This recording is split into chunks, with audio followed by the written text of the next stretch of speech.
Hi there, this is Harry and welcome back to Advanced English Lessons with Harry, where we try to help you to get a better understanding of the English language. This is an advanced English lesson. It's 20 collocations to describe physical appearance, the physical appearance of somebody. Okay, let's get cracking. 20. Number 1, cropped hair. Cropped hair is hair that is really, really short, and sometimes it looks as if it wasn't cut by a barber or a hairdresser because the hair is at different lengths, but it's really short and it's cropped, so quite tight. Not completely bald and not shaved, but cropped, so there is hair sticking up, but it looks like grass on a lawn after you've gone over with the lawnmower. So cropped hair.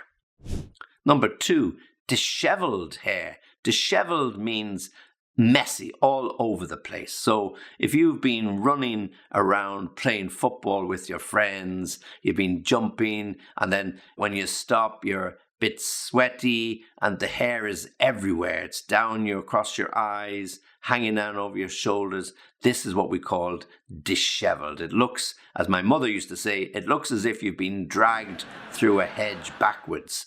So your hair is really, really messy. You really need to get a good brush or comb to get all the knots out of it and make it look a little bit presentable, disheveled. We can also talk about people having a disheveled look in general, not just about the hair, but it could be about their clothes. Then they haven't got their clothes properly attired. They haven't got their shirt up, or it's sticking out of their trousers. Everything looks just a general mess, so they are disheveled. Number 3, coarse hair. Coarse is usually thick and is not very fine, not easy to brush.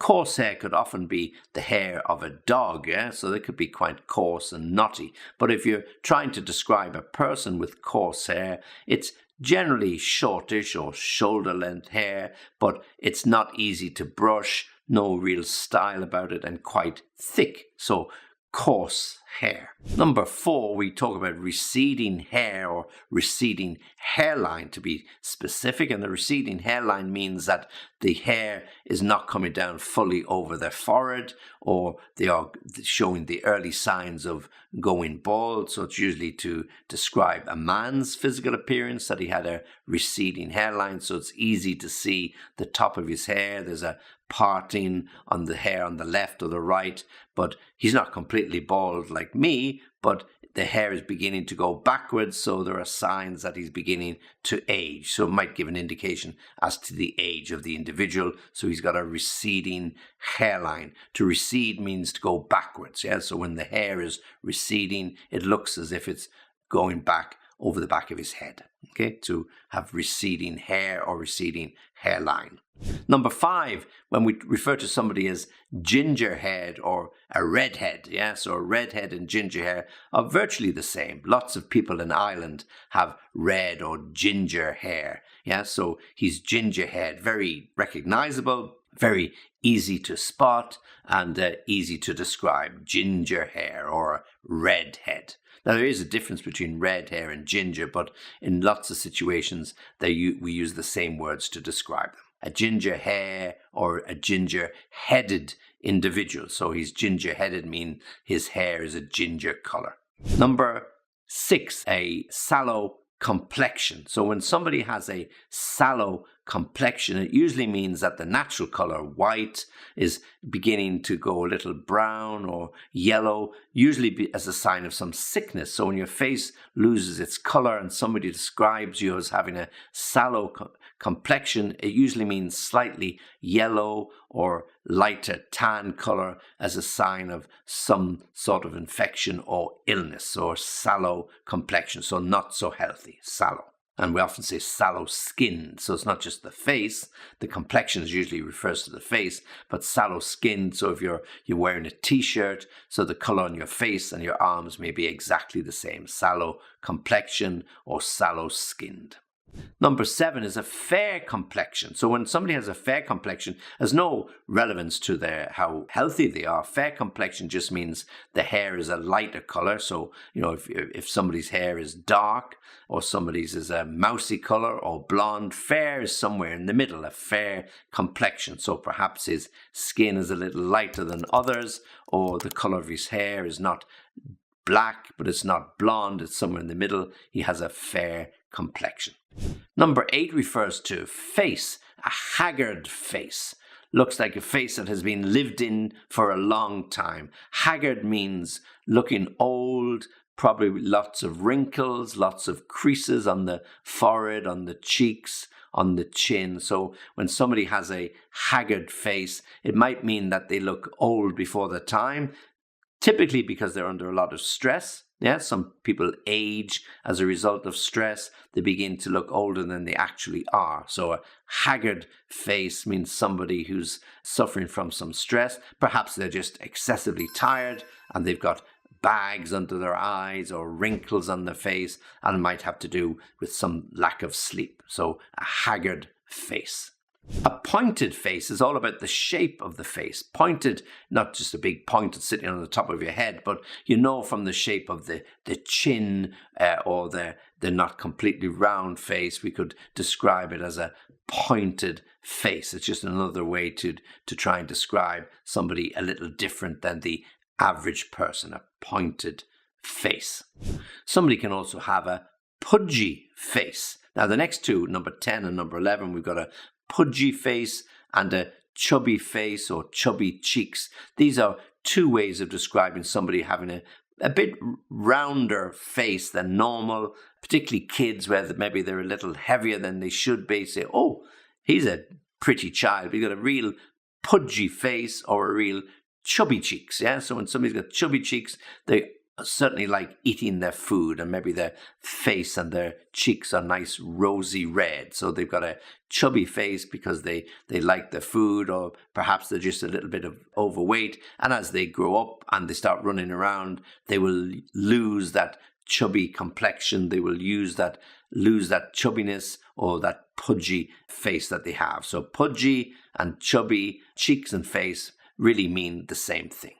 So on to number 12, and we're talking about the eyebrows, those above the eyes. When somebody has bushy eyebrows, bushy means very big and very expansive, so like a little bush you'd see in the garden. So they need a trim, bushy eyebrows. So you'd be able to describe, he had grey, bushy eyebrows. So you can describe the colour of his hair and the fact that they weren't just like a little thin line of a pencil that you often see in the fashion industry, but these were big, bushy eyebrows. Usually means that they haven't been in any way trimmed or cut or shaped. So bushy eyebrows, usually worn by older people who don't really pay much attention to the hair on their eyebrows, so they become bushy with age and they don't trim them. Number 13, somebody has hollow eyes. When somebody has hollow eyes, it almost looks like the eyes are way back in their head. Maybe they have dark circles around their eyes which accompany these hollow eyes. It's often a sign that somebody is underweight, they maybe are not fed properly, or they're in need of some really, really good food over a long period of time. Maybe they've been living in a country where water and food is not so easy accessible. So when you take a look at them, you've got this hollow eye expression where the eyes are deep and deeply set in the back of their head. So hollow eyes.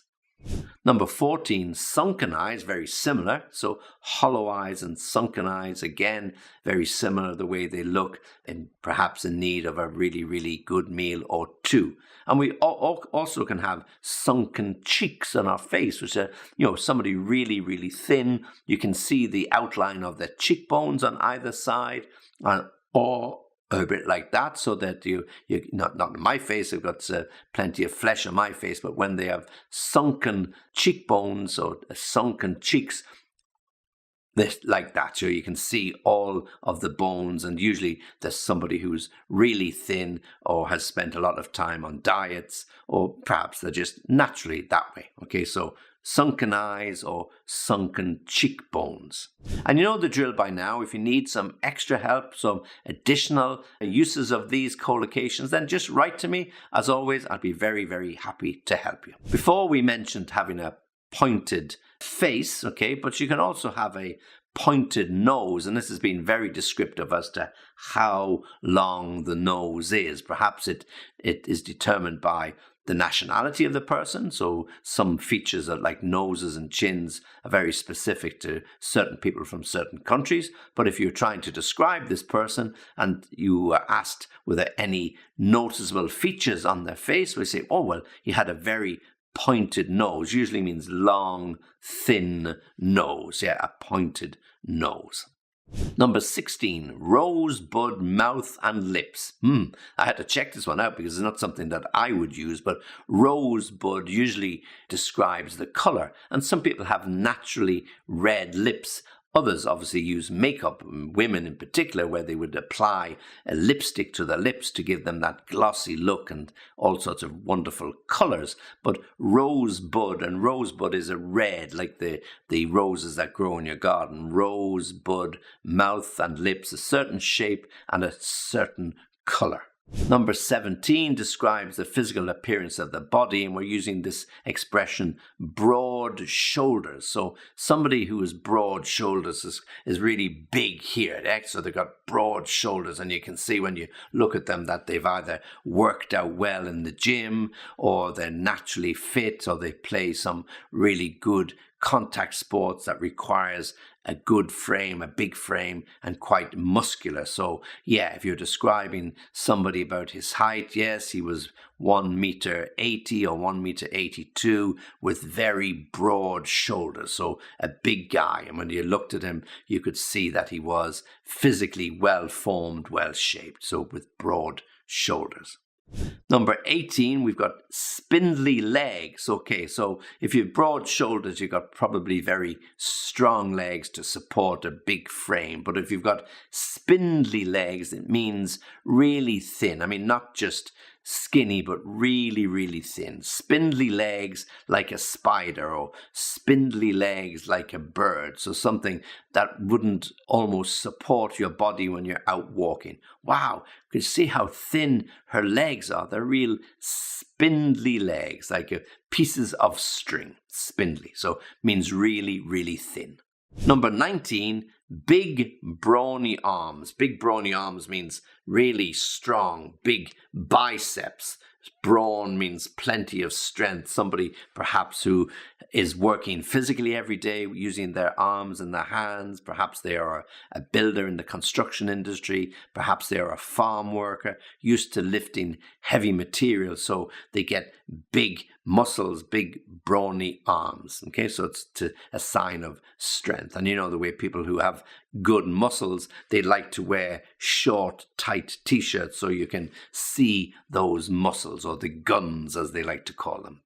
Big brawny arms. And the last one, number 20, flabby arms. You can also call flabby thighs. Okay, just have to be very careful here not to get too personal with anybody, but flabby arms is when you hold up your arm and there's a lot of loose skin hanging under the arm that really isn't tight, so a sign that there's not much muscle shape there. Okay, so these, as we call them, wings, that's just flaps of skin that hang under the arm like the wings of an aeroplane. So these would be flabby arms, and the same would appear around the thighs where somebody hasn't perhaps done a lot of workout or a lot of exercise recently. You know, it doesn't take much to trim up. It doesn't take much to keep that skin tight and those muscles firm. But if you don't do it, then you end up with flabby arms, flabby thighs, and you've got to put a lot of work in to reduce that amount of flab. So flab means something loose, something hanging under the arm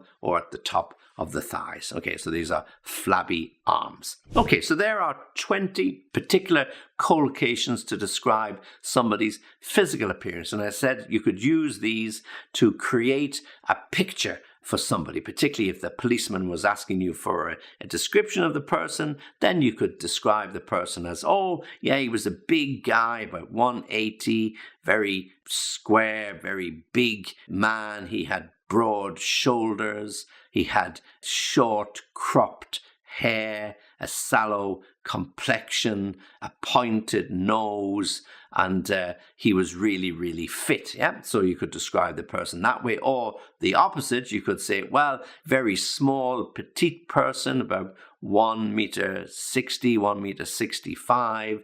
I noticed really spindly legs, very thin.